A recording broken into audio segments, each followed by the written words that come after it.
Ladies and gentlemen, I have visitors from Europe here again, and I am happy to welcome the Black Mantis to NSL Live Talk.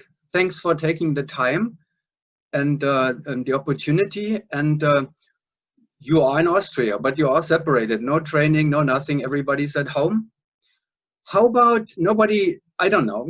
I didn't know you personally before. We just chatted a little bit before, but how about you introduce yourself quickly, who you are, so people see and know who we are talking to.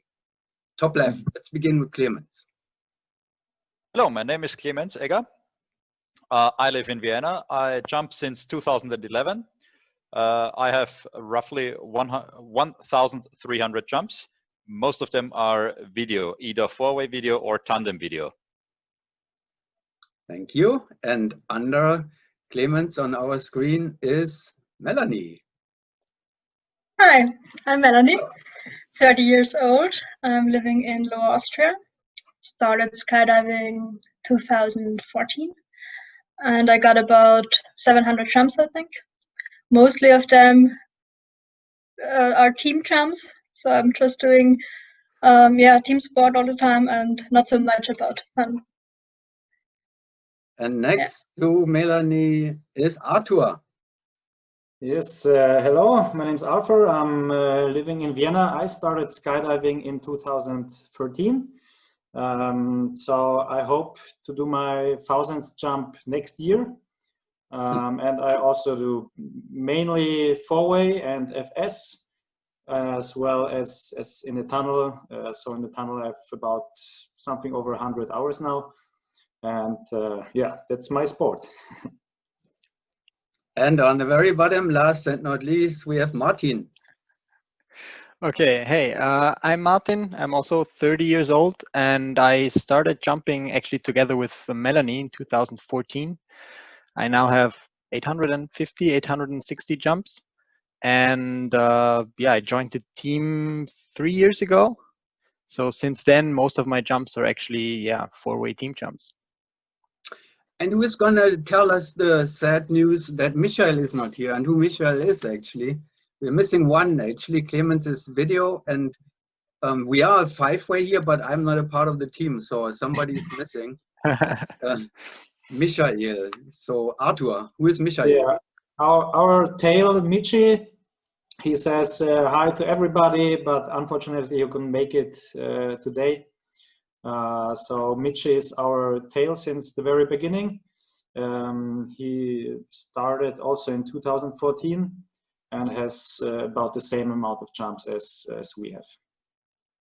Okay, so I have to bring this up quickly because, or to let the audience, or everybody who's listening, sometimes there are a few people who are listening to that actually, and they should know that we are talking here with the reigning Austrian four-way champions, indoor and outdoor champions. And I think I have to say that I do not recall that I have ever spoken to a national champion with that low experience level, if you can say so. So, you know, the number of jumps and the time you've been in the sport and all that kind of stuff and the training, that's quite impressive, because you outscored basically the four-way veterans but we'll talk about this later, now the final fire guys. Anyhow, those are the Austrian national indoor and outdoor champions, the future or the current national team. Here they are, Black Mantis. How did the team together, how did this all happen? But let me ask first, where does Black Mantis come from? I mean, mantis, I know that's a little bug, and you know, we are flying the mantis, but what's a Black Mantis? Oh, that's a mystery. There are a lot of different mysteries cursing around it. But in the end, yeah, the flying position, the mantis was the main point why we chosen the name, and yeah, the rest is mystery. So that's only for inside the team room where the black's coming from. Okay. Fine. I neither don't. I also don't know it. So Ah, okay. All right. Well, I'm gonna ask Michael. Michi. Maybe he's gonna say something. Somebody tell him to keep the secret. So how did you meet? How did you all meet each other? I mean, somewhere on a trip, on a climbing trip through the Alps. You know, Austria is a beautiful country with a nice landscape. Or what happened? How did you get together for Black Mantis? I would say, oh, sorry, Mel. Clemens. Yeah, no, you can Clemens start. and Melanie. Okay. After a long jump on our at that time home drop zone, I packed my parachute, and Melanie came to me like, it was after the sunset load, and Melanie came to me like, "Hey Clemens, are you interested in a team?" Okay. Yeah, it was about, I don't know, 4 months after I started the whole skydiving thing. I wanted to have a team. I had about 80 jumps or something like that, and wanted to have an aim we can work on. And yeah, Clemens was my only friend at this time at the drop zone. I asked him what he thought about it, and then I don't know, everything started to get more precise. We asked Michi if he wanted to join the team. Then Arthur was recommended to me, and we started with Mario first in 2014, and he joined us for some years. Yeah, and from the first day on, we were training hard on the aim to become Austrian national champions in outdoor skydiving. Oh, you had this at the beginning. You were already thinking, you know, we want to pursue that, and so you must have been competitors before in other sports, probably. You know, if you have such a competitive attitude, Arthur and Martin, is that the case? For me, it actually is, but that was quite some time ago. I used to be a gymnast in my youth, but I wouldn't say that this put anything towards the competitive spirit here. That was already there when I joined the team 3 years ago.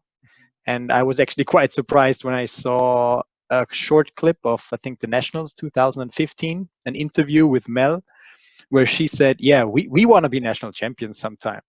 I'm like, oh, okay. Yeah, we're going to do this. Okay.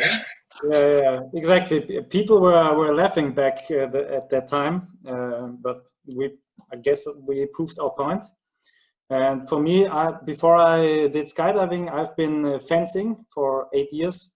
So me myself always have done quite competitive sports. I think it's what pushes you a lot. And as you said, we might not be the most experienced ones with our amount of jumps, but I think it's all about efficiency, how you train, with who you train, and yeah, how driven you are. And then you got more than maybe more than you were asking for, because this year's outdoor championship was just, I mean, it was a thriller. It must have been nerve-wracking. So the first time when you were in there for, you know, for that goal that came apparently quite quickly and early, competing for the national championship, I mean, it was again a thriller, a 10-round battle that the numbers really don't show what was going on there so easily, because, you know, you were quite far ahead at the end, but not throughout the competition. So give me the story of the, you know, it went up and down, and the defending champions, you know, they busted a lot of points, and, you know, they came back. You knew they could catch you still, right?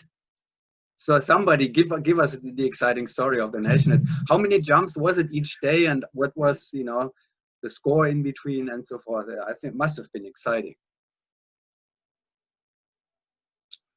Shall I point out somebody? Let's start with Martin and Melanie. I think they have the story for us. Mel, go ahead. Yeah. Okay. Yeah, the nationals. We had 7 jumps on the first day. It was a very long and hard day, and yeah, completely fucked up after the first day. And yeah, but we were good. We had some really good jumps at the first day, and this was very nice. Especially the first jump, we could get some points, and it was good for our self-consciousness. I don't know, what do you Confidence, say? yeah. Self-esteem. Confidence, self-confidence, yes. So we could do some very nice jumps. And on the next day we had just 3, but it was we needed nerves out of steel. It was very hard and rough, and yeah, we had some fails, and yeah, it was hard, really. Yeah. Martin, what can you say to this?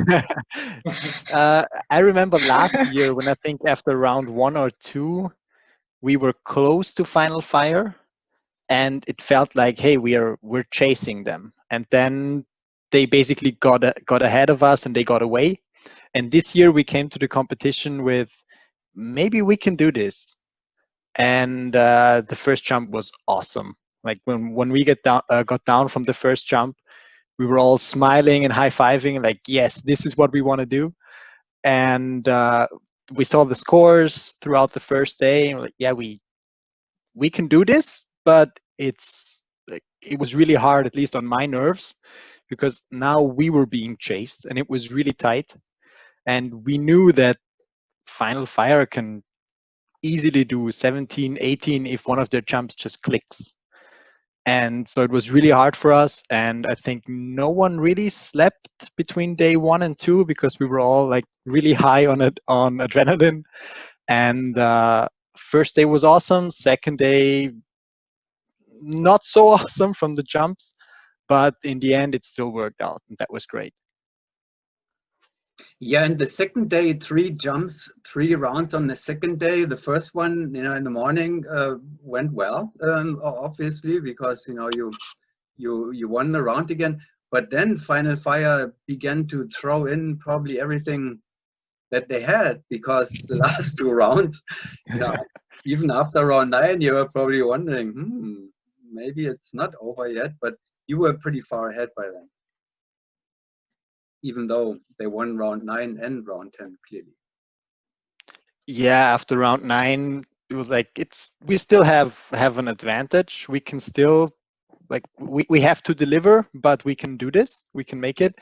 And then we didn't really do a nice jump. So when we came down from that last jump, everybody was like, yeah, you've won. But we were basically the only ones who were not really sure if it's really going to be enough. And Final Fire delivered a quite nice jump, actually, but it was still sufficient. Let's put it that way. Yeah, and Clemens also did really well, for you in the competition. Final Fire had some troubles with the video, so that we see once again how important it is to have reliable video there, right? Clemens, were you nervous too, together with the team, or are you a veteran? You just do what you do. I'm absolutely not a veteran. I'm always nervous, especially the longer the competition goes, the more nervous I get. It was never as bad as in 2017, to be honest. But that's long ago.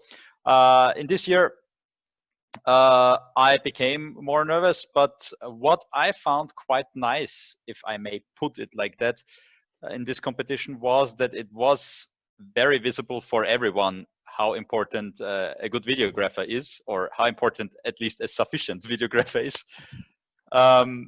Because sometimes it feels like, the team is doing all the fun stuff, and we are just like the camera that's always there. But here it was clearly visible that that's not the case. We are not 100% replaceable.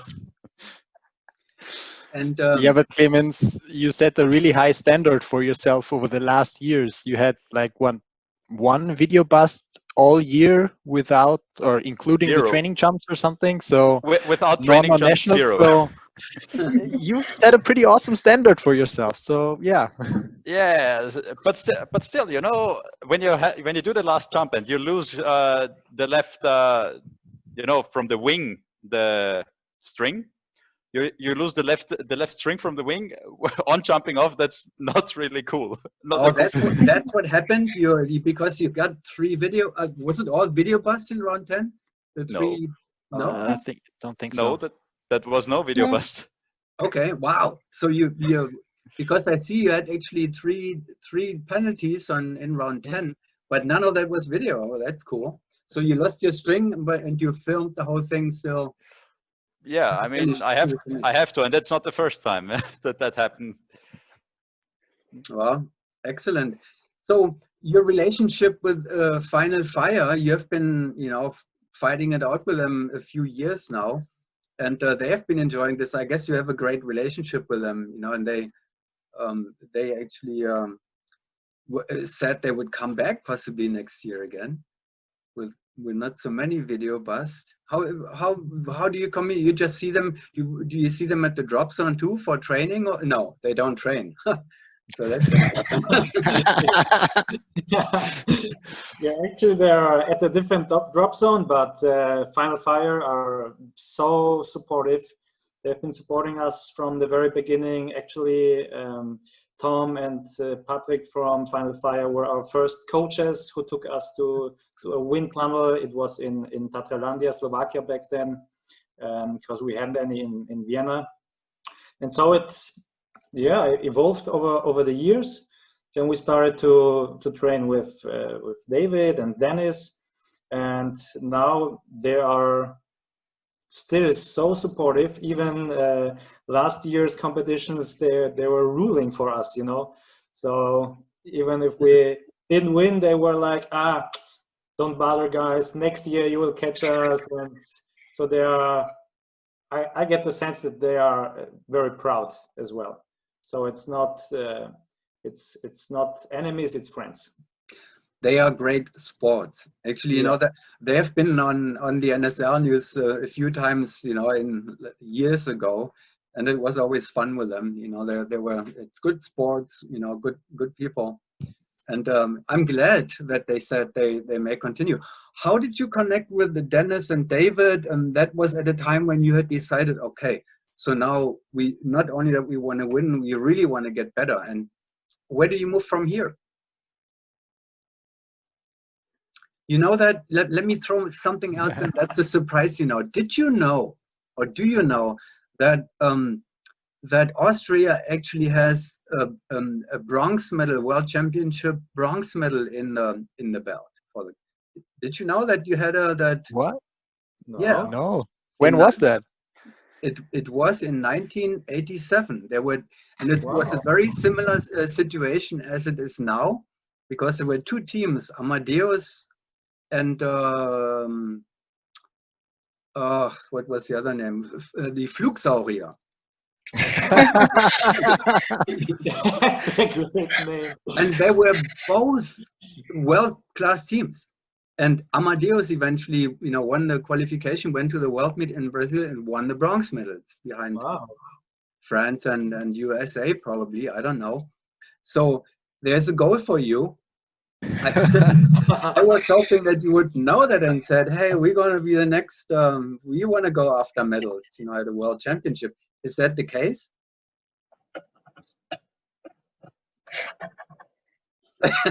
That's really hard to say, because it's a lot of time and effort that goes into that.